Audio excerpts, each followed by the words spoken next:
Why didn't U.S. leaders listen and react to what you were saying? Well, initially, of course, they didn't believe it. They didn't want to listen to it. I was trying to rain on the parade. People were getting rich effortlessly. People wanted to believe that you can buy a house and you didn't need to save money. You would just get rich based on appreciation, that they would just, houses would go up forever.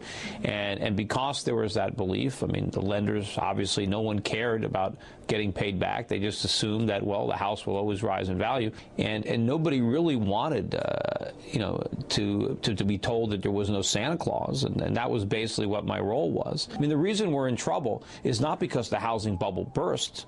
We're in trouble because it inflated in the first place. We're in trouble because while it was inflating, we were recklessly borrowing and spending money. American citizens borrowed trillions of dollars from people all around the world, and we blew the money. I mean, not only did we spend it on remodeling our homes and building homes, but we spent it on cars, on consumer electronics, on furniture and appliances, on food, on gasoline, on everything that we imported that we really couldn't afford. And now that the bills are coming due and we're just too broke to pay them, we're seeing an implosion in these markets. Real estate prices are coming back down. Americans are having to stop spending. Credit is contracting. None of this is the problem. This is all the solution. This is all the consequences of reckless consumption and borrowing. But the politicians don't want to listen to my advice, because my advice is that they get out of the way and they let the recession run its course, that Americans have to have some discipline on their spending and their consumption, that what we need in this country is more savings and less borrowing. We need more production and less consumption. But everything the government is doing now, all the economic stimuli, all the bailouts, they're all designed to perpetuate the problem, to get us deeper into debt, and all they're doing is throwing gasoline on a fire. President-elect Obama is promising to create or safeguard 3 million U.S. jobs. Now, the stimulus plan he's preparing will reportedly be worth up to $775 billion. Why do you say that the change Obama is going to deliver is a change for the worse? Yeah, well, first of all, it's not even that much change. It's just bigger government than we had before. It's a bigger stimulus.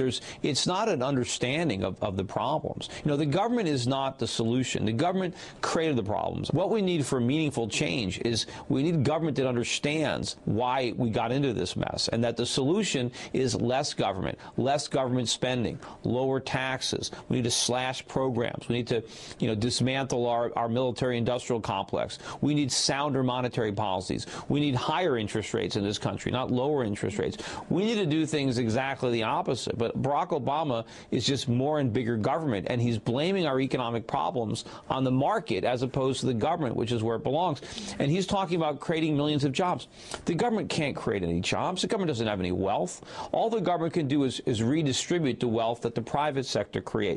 And if the government is going to usurp resources away from the private sector, it's going to destroy real employment opportunities and diminish our standard of living.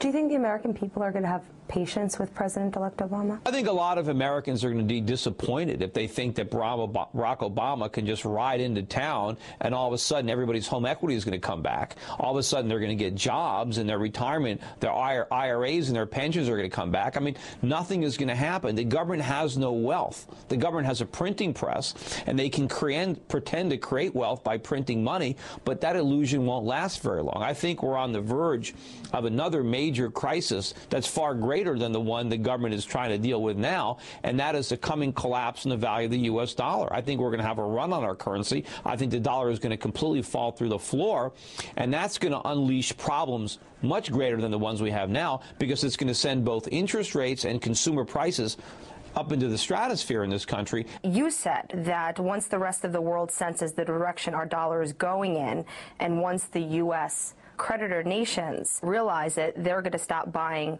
our bonds and it's going to stop funding our spending. Yeah, well, remember, we dragged the whole world into this economic crisis because they're the ones that loaned us the trillions of dollars that we spent, and now we can't pay it back. So as we go bankrupt, our creditors all around the world naturally have a consequence of that. But what's happening now is Barack Obama is planning all these massive new government programs and stimulus plans and trillion-dollar budget deficits. It's the rest of the world that we're asking to foot the bill. We're asking the rest of the world that is suffering now because of the trillions that they already loaned us that we can't repay.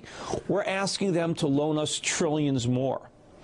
And I don't think they're going to do it. I don't think the world is that dumb. I think they're learning a valuable lesson from this experience, and that's don't lend Americans any more money. So it's going to be the Federal Reserve. It's going to be Helicopter Ben revving up the printing presses, buying trillions and trillions of dollars of government debt, and the dollar is just going to implode. Nobody's going to want it, not even Americans. When the dollar implodes, what does it mean for Americans living in this country consuming with the dollar? Well, they're not going to be consuming anymore. I mean, because the dollar's not going to buy anything. Remember, the only reason we're able to buy stuff now is because foreigners will send us all the stuff they make in exchange for our dollars. When they don't want our dollars anymore, we're not going to get their stuff. And we don't have the factories to produce the stuff ourselves. And so we're going to have a bunch of money, but we're not going to buy anything. Are we talking bread lines? I mean... Well, if the government imposes price controls, which is something I think is coming, I think under the Obama administration, inflation is going to get so bad that I believe the government is going to, follow the misguided footsteps of the Nixon and impose price controls on various consumer goods, including food items, energy items. And if we do that, yes, there'll be long lines for everything. And people will start trading on the black market. If you want to buy something, you won't be able to buy it officially. You'll have to buy it in the black market. And what will the black market currency be? Will it be the euro? Will it be silver coins? What will Americans be trading in illegally to try to procure the things that they need? Because we are on a collision course for massive inflation. So what do people do to prepare for, honestly, the doom and gloom that you're describing right now? What individual Americans need to understand is if they've got dollars invested in government bonds, in municipal bonds, in treasuries, if they've got insurance, if they've got a cash value in that, if they've got bank accounts, they've got CDs, all that wealth is going to be wiped out unless they act quickly to get out of U.S. dollars and to move their wealth into foreign currencies, into bonds issued by foreign governments or foreign corporations. They can buy stocks, common stocks traded in foreign markets, but where the incomes and dividends are paid in foreign currencies. They can buy precious metals, they can buy gold and silver, they can buy other commodities, but people need to act quickly to get out of U.S. dollars before the dollars lose their value. The fact the U.S. is in such a weak position right now because of the economy, do you think that this could have an effect on its position when it comes to foreign policy? Oh, no doubt. I mean, America is going to lose its role as a dominant player in the global economy. Our entire military presence around the world could come to a very abrupt end when we can no longer afford to support the empire. I mean, we only can afford to support it now because of the overvalued dollar and the fact that we're able to borrow so much money from the rest of the world. But I think once, the dollar collapses, our military might is going to follow our economic might, and we're going to be increasingly marginalized. We're still living off of the reputation that we once had, and we're still squandering the wealth that was handed to us by our grandparents instead of really creating the new wealth. The new wealth creation is taking place outside the United States. It's taking place in Asia. And I think as America falls from grace, you're going to see new economic powers born. And I think as the American consumer dies, you're going to see consumers in Asia born. And, that's one of the main points that I've been trying to make over the last several years, and people don't seem to get it, is that the United States has not been the engine of the global economy. We've been the caboose. And the rest of the world has been dragging us around like we're dead weight. Do you think President-elect Obama will react to anything that you're saying and change course? Well, I can remain hopeful. I mean, nobody has contacted me from his transition team. No one has contacted me from any place in government.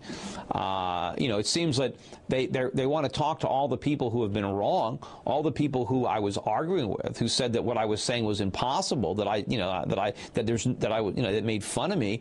Those are the people that are being invited to government to opine on what we should do.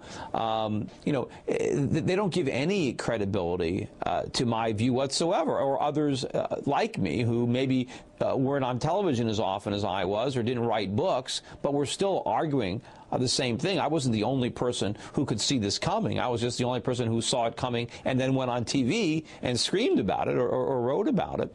But I still don't think that our leaders understand the root cause of this problem. They still want to pretend that this was just a random event that nobody could have foreseen, that all we have to do is fix things and we can get it back to the way it was. They don't understand that what's happening right now is a consequence of the phony economy that they thought was so great.